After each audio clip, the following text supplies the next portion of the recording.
Hello and welcome to the video that shows how you can make your own customized timers.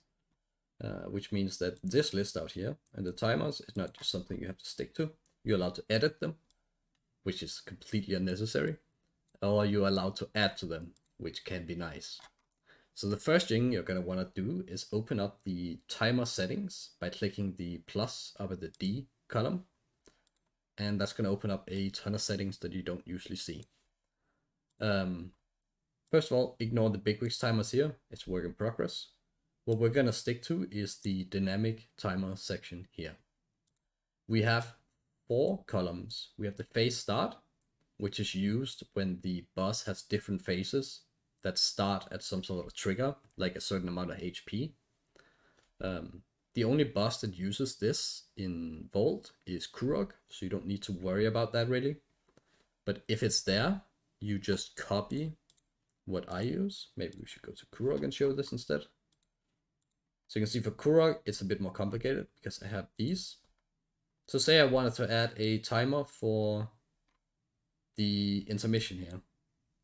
I would just copy whatever I have used, Viserio have used for a start of phase. So we're going to insert a new row for a spell. And I'm going to copy this. Then we have the phase end. This is used to automatically gray out spells that we skip. This is also only necessary on Kurog, because it's the only boss that has phases based on health. So again, you just copy what I used for these two. The dynamic timer, however, is something you need to think about, because this is the actual timer that counts down in game.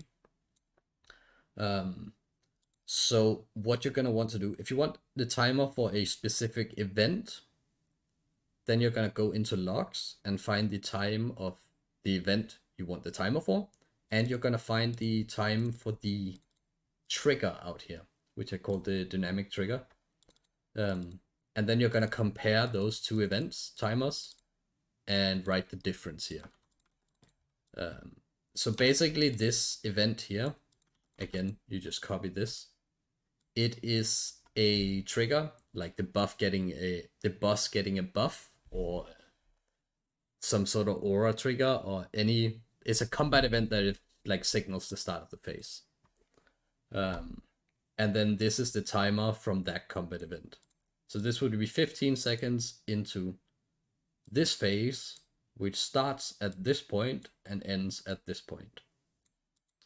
You can also, if you want to have a cooldown used 5 seconds before one of my events, you just basically copy the entire line here. And then you just change this number to be 5 seconds different. So this would be 5 seconds later. And that's really all you need to do. For most bosses, it's very simple. Say we have Dathea here. There are no triggers. And there are no phase starts. Those two go hand in hand. So the only thing you need to do is see how long into combat do I want the timer. Insert new row, new ability.